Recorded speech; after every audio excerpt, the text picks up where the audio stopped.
दोस्तों, आपको ये जानकर गर्व होगा कि भारत को जिस सेक्टर में सफलता मिली है, उसके लिए भारत की कंपनियां कई सालों से कठिन मेहनत करती आ रही थीं। इंडियन कंपनी की इस सफलता के बाद भारत भी अपने पावर सेक्टर में सेल्फ डिपेंडेंसी होने वाली है। दोस्तों, जो हम आज आपको बताने वाले हैं वह है न्यूक्लियर पावर प्लांट में यूज होने वाले फ्यूल मेकिंग टेक्नोलॉजी की, जिसके लिए फिलहाल स्टीम जनरेटर का उपयोग किया जाता है। और भारत के पास अपना टेक्नोलॉजी नहीं होने के कारण इस मामले में भारत अभी तक दूसरे देशों पर पूरी तरह से निर्भर था। लेकिन अब रिपोर्ट निकलकर सामने आई है कि भारत की दिग्गज construction and manufacturing company L&T यानी कि लार्ज एंड टर्बो ने कई सालों की कड़ी मशक्कत के बाद 700 मेगावाट के स्टीम जनरेटर को सक्सेसफुली डेवलप कर लिया है। और गर्व करने वाली बात है कि यह पूरी तरह से मेक इन इंडिया प्रोजेक्ट होने वाली है। एल&टी ने इसको बनाने के लिए दिन रात मेहनत की है और इसको बनाने में लगातार 6 महीने का समय दिया गया है। तो दोस्तों, एक बात आपके जहन में होगा कि इसका उपयोग कैसे किया जाएगा और कहां पर किया जाएगा। तो मैं आपको बता दूं, इसका यूज हीट एक्सचेंजर्स में किया जाएगा, जो कि परमाणु कोर में हीट को प्रोड्यूस करने का काम करेगा और इसी हीट से वाटर को बॉयल करके इलेक्ट्रिसिटी का निर्माण किया जाएगा। जिससे यह खबर पूरी दुनिया में फैलने के बाद अमेरिका को इस बात से काफी निराशा हो रही है कि भारत ने मेक इन इंडिया प्रोजेक्ट के तहत स्टीम जनरेटर का निर्माण इतना जल्दी और कम कीमत पर कैसे कर लिया। तो दोस्तों, पूरी डेवलपमेंट क्या है जानने के लिए बने रहिए वीडियो के अंत तक हमारे साथ। लेकिन वीडियो में आगे बढ़ने से पहले मेक इन इंडिया प्रोजेक्ट की इस बड़ी सफलता के लिए वीडियो को लाइक जरूर करें।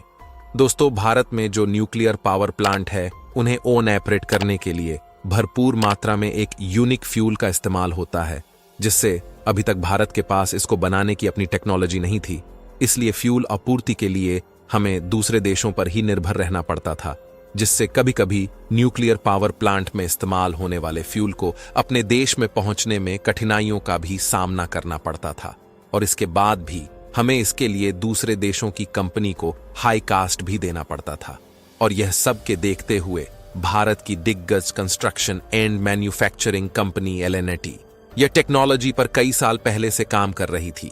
और हाल ही में कंपनी ने अनाउंस किया कि भारत भी स्वदेशी तौर पर स्टीम जनरेटर इंजन को सक्सेसफुली डेवलप कर लिया है। और इस स्टीम जनरेटर इंजन की बात की जाए तो यह एक हीट एक्सचेंजर है जो परमाणु रिएक्टर कोर में उत्पन्न गर्मी का उपयोग करके पानी को भाप में परिवर्तित करता है। जो यह steam generator nuclear power corporation of India limited को आपूर्ति किए जाने वाला इंपोर्टेड कंपोनेंट है। और भारत के लिए सबसे अच्छी बात यह है कि कंपनी ने इसे बहुत कम समय और कम कॉस्ट में डेवलप कर लिया गया है, जो कि एल&टी की हैवी इंजीनियरिंग का एक बड़ा माइलस्टोन है। और आपको यह बता दें कि भारत में जितने भी nuclear power plant on operate किए जाते हैं उनमें इस्तेमाल होने वाले फ्यूल को हम दूसरे देशों से इंपोर्ट करते हैं और ज्यादा कॉस्ट भी देते हैं। यहां तक कि इन न्यूक्लियर पावर प्लांट को बनाने में जितने भी रिएक्टर का इस्तेमाल किया गया है उन्हें हमने आज तक रूस और अमेरिका जैसे देशों से इंपोर्ट करके डेवलप किया है। और फिलहाल तो भारत ने परमाणु ऊर्जा क्षेत्र में एक बहुत बड़ी कामयाबी हासिल कर ली है, जिससे भारत को न्यूक्लियर फील्ड में नई ताकत मिलने वाली है। इसके बाद परमाणु ऊर्जा क्षेत्र में हम अपने प्रोडक्शन को और भी अधिक बढ़ा सकेंगे। और ऐसा इसलिए संभव हो क्योंकि हमारे पास खुद स्टीम जनरेटर अब होगा, जिससे हम भारत में खुद फ्यूल बनाने जा रहे हैं, जिस कारण दूसरे देशों से फ्यूल इंपोर्ट करने की लागत बचने वाली है। और इस लागत से हम अपने प्रोडक्शन को और भी ज्यादा बढ़ा पाएंगे। और आपको जानकारी के लिए बता दें कि इस तरह की टेक्नोलॉजी बहुत ही कम देशों के पास मौजूद है। लेकिन एल&टी के द्वारा इस टेक्नोलॉजी डेवलप करने के बाद भारत उन पावरफुल देशों के लिस्ट में शामिल हो गया है जिनके पास न्यूक्लियर पावर प्लांट में इस्तेमाल होने वाली फ्यूल बनाने की टेक्नोलॉजी मौजूद है। और आपको बता दें कि पिछले साल ही national power corporation of India की तरफ से न्यूक्लियर पावर प्रोग्राम के तहत भारत की दिग्गज मैन्युफैक्चरिंग कंपनी एल&टी को करीब 700 मेगावाट के न्यूक्लियर वाटर रिएक्टर बनाने का कॉन्ट्रैक्ट दिया गया था, जिससे 1 साल पहले ही एल&टी ने न्यूक्लियर वाटर रिएक्टर को सक्सेसफुली डेवलप करके national power corporation of India को डिलीवर कर दिया गया था। और इसी कंपनी की तरफ से एल&टी कंपनी को स्टीम जनरेटर बनाने का ऑर्डर दिया गया था। हालांकि इसके अलावा भी भारत की कई कंपनियां स्टीम जनरेटर को डेवलप करने के मिशन पर काम कर रही थीं। लेकिन इसके पहले अभी तक कोई भी कंपनियों को सफलता नहीं मिल पाई थी।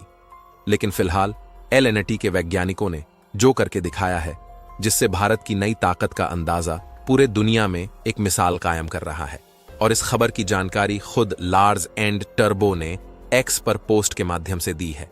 इसको लेकर कंपनी की तरफ से कहा गया है कि एनपीसीआईएल की स्थापना के बाद भारत के परमाणु कार्यक्रम का हिस्सा बनने का अवसर देने के लिए धन्यवाद।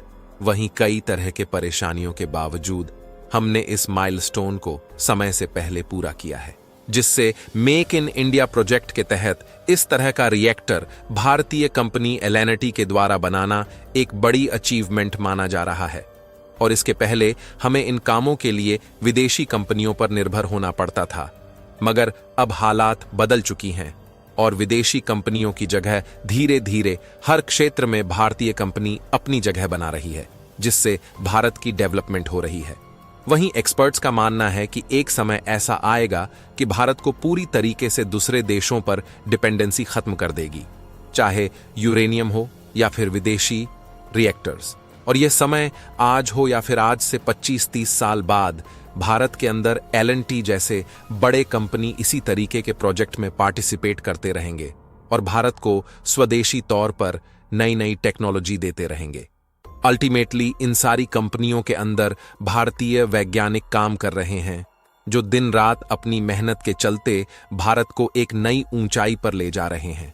साथ ही कंपनी ने कहा कि अभी तक न्यूक्लियर पावर प्लांट्स को बनाने के लिए जितने भी रिएक्टर का इस्तेमाल किया गया है, इन्हें भी हमने अमेरिका, रूस जैसे देशों से इंपोर्ट करके ही तैयार किया है, जो कि अब हमने इस रिएक्टर टेक्नोलॉजी को भारत में ही डेवलप कर लिया है। हमें किसी और देश से इस तरीके की रिएक्टर टेक्नोलॉजी इंपोर्ट करने की आवश्यकता नहीं पड़ेगी। और दुनिया के तकनीकी एक्सपर्ट्स की माने तो इसे भारत का पहला स्वदेशी रूप से डेवलप स्टीम जनरेटर बताया गया है, जिससे भारत के न्यूक्लियर एनर्जी सेक्टर में एक बड़ी जीत बताई जा रही है। दोस्तों, आपको बता दें कि न्यूक्लियर पावर प्लांट के अंदर हम जिस फ्यूल का इस्तेमाल करते हैं उसे यूरेनियम के नाम से जानते हैं। और अभी भी भारत अपनी टोटल यूरेनियम की जरूरतों का करीब 80% हिस्सा इंपोर्ट करके पूरा करता है, जो कि फिलिस्तीन, कनाडा, फ्रांस जैसे देशों से इंपोर्ट किया जाता है। लेकिन दोस्तों, एक और ऐसा ही एलिमेंट है जिसका नाम है थोरियम, जो भारत के अंदर दुनिया में सबसे अधिक पाया जाता है। और भारत ने उस रिएक्टर को बनाने का काम लगभग पूरा कर लिया है। और इस स्टीम जनरेटर में हम थोरियम का इस्तेमाल करते हुए पावर जनरेट कर सकते हैं, जिसके लिए हमें पहले यूरेनियम इंपोर्ट करना पड़ता था। लेकिन भारत थोरियम के मामले में दुनिया का सबसे बड़ा रिजर्व कंट्री माना जाता है। और देखा जाए तो इस समय भारत न्यूक्लियर पावर प्लांट के मामले में आने वाले साल 2035 के लिए अपने मकसद को तैयार कर लिया है। इस समय न्यूक्लियर पावर प्लांट भारत में बिजली उत्पादन का 5वां सबसे बड़ा सोर्स है, जो देश में कुल बिजली जरूरतों का लगभग 5% हिस्सा है। और इसे भारत और भी अधिक बढ़ाने की तैयारी में है, ताकि ज्यादा से ज्यादा इलेक्ट्रिसिटी को न्यूक्लियर पावर प्लांट के माध्यम से प्रोड्यूस किया जा सके। बाकी आज के वीडियो को यहीं समाप्त करते हैं।